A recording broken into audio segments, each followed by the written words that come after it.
This dissemination or 2 days workshop has been an eye-opener for us because we involved different stakeholders and we have harnessed a lot of visions and the strategy on how to bring Amani again as a great institute.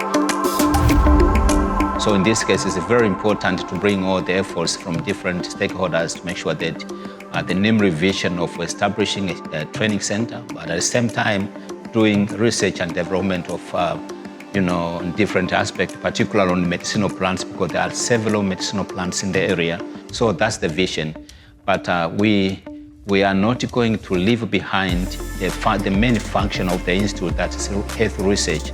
So we'll be continuing with health research, but at the same time, make sure that we do all the other aspects, including establishing the museum and also have a botanical garden, making sure that we have to enhance it. But in so doing, that means that we'll enhance the tourism in the area.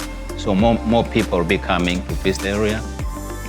This project is closely linked to the history of Amani Institute, which is intricately connected to the history of NIMR. Moreover, we are the custodian of historical station in the East Usambara Mountains.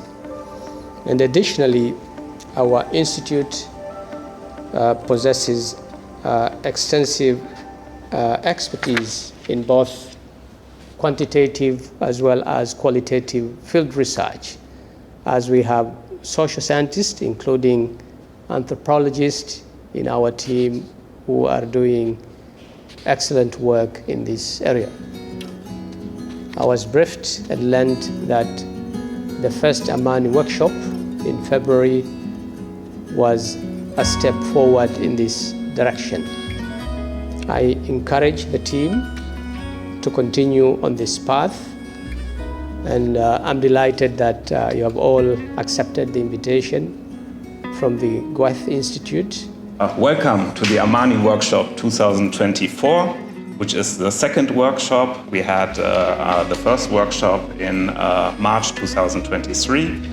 We focused a lot on the collection last time, and we were not able really to talk in detail about the construction history of the site. That was an important part during our last months of research, because in the beginning of this year, in January, February, we had the first chance to get to the National Archives and really to see the German records and to work on the history of the place, how it really was built up and things like that.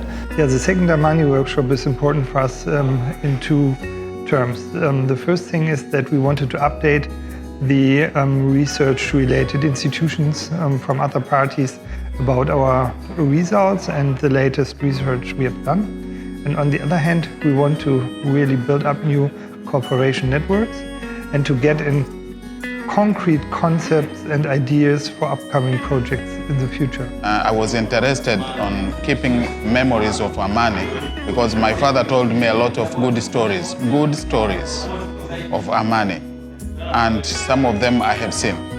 Yes, like Amani Pond, I have seen Amani Botanical Garden, some few plants was left and useful plants. My father told me this is a quinine, this is something. Some of the materials provides information about the plants which were being used as medicinal plants during the colonial times, and we can use this information into our future or our current research about the use of plants and how we can use it to treat different diseases. And my grandfather also, he has been working in the Amani Botanical Garden. He also inherit the information to my father and from my father to me. And later I was reading some book because the library was accessible. So I went to the library to read some books on Amani because I want to be the good guide. Antiquity Division is responsible for conserving and the development of cultural heritage resources in Tanzania.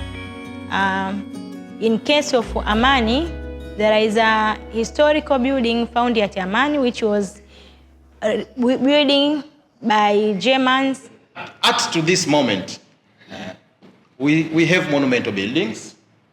I'm glad the people from Division of Antiquities are here. We have a museum. At least we have a lot of materials for the museum. We have our library, which is now open to the public. We have a herbarium, which was transferred to Kenya. But thanks to this project, this year we're going to start collecting our materials for the herbarium. So Amani, it has very special climate because it's in windward side, very close to the ocean, and it joins the tropical forests in Tanga, and between Tanga, Mlinga, then Amani. You cannot find the place like this in Africa. The soil is very suitable for many plants to grow. That's why Germans, they have bring 3,000 and some more to Amani because its soil is very special. That's why you find the plants from Southern America, you find from Asia, from different countries, even from Madagascar. Yes. I asked in your collections, or the Carl Brown collection, they didn't collect a plant as object. Do we have archive of the plants or the herbarium? Are they stored in the herbarium somewhere in Berlin? Sure. How was collected? Were those all, because most of the time they say gift, from a good relationship with people in Sumbawanga, gift. But we know here we go to Sumbawanga and we have friends, we don't get gifts. That there were trees, there were plants in Amman itself, and these plants were not only isolated themselves, but they were also a part and parcel of the people living around them. For us in Stade, for the museums in Stade, it's important to reflect also our ideas on presenting the results in Germany, because we want to reflect this closely to our partners here in Tanzania, because we want to get a Tanzanian perspective also in our German exhibition. After the restoration, we want to create something new in Amani, a place that looks from the past into the future.